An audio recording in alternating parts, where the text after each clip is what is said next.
Sa kasalukuyan na tayo sa pag-asa, patuloy pa rin ang pag-ihip ng mainit na hangin galing sa karagatang Pasipiko o easterlies at nakakaapekto sa buong bansa. Kaya naman nasaan pa rin ang mainit at maalinsangan na panahon, lalong-lalo na sa bandang tanghali. Ngunit pagsapit naman ng hapon hanggang gabi, posible ang bahagyang maulap hanggang sa maulap na papawirin na may mga tsansa ng mga localized thunderstorms. Magandang balita naman dahil sa ngayon ayon sa pag-asa ay walang binabantayan na low pressure area o bagyo sa loob at labas ng ating Philippine Area of Responsibility na maaaring makaapekto sa ating bansa hanggang sa mga susunod na araw. Ayon rin sa pag-asa, posibleng isa o dalawang bagyo ang aasahan na papasok o mabubuong bagyo sa loob ng ating Philippine Area of Responsibility ngayong buwan ng Mayo.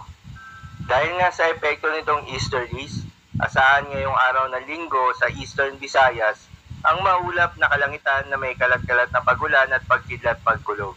Posible ang mga pagbaha o pagguho ng lupa dahil sa katamtaman hanggang sa kung minsan ay malakas na pagulan. Habang sa Metro Manila at nalalabing bahagi pa ng bansa, asahan pa rin ang mainit at malinsangan na panahon lalo na sa bandang tanghali. Ngunit pagsapit naman ng hapon hanggang sa gabi, posible ang bahagyang maulap hanggang sa maulap na papawirin na may kalat-kalat na pagulan o pagkidlat-pagkulog. Dulot din yan ng easterlies at mga localized thunderstorms. Posible rin ang mga pagbaha o pagguho ng lupa during severe thunderstorms.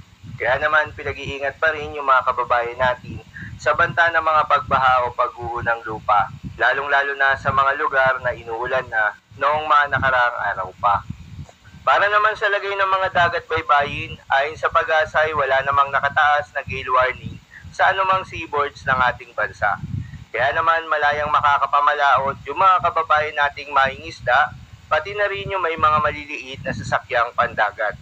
Iba yung pag-iingat pa rin sa mga kababayan nating maglalayag dahil kung meron tayong offshore thunderstorms activity, asahan natin yung posibleng paglakas ng hangin at kaakibat nito yung posibleng pagtaas ng mga alon. So yun lamang po para sa lagay ng panahon ngayong araw ng linggo.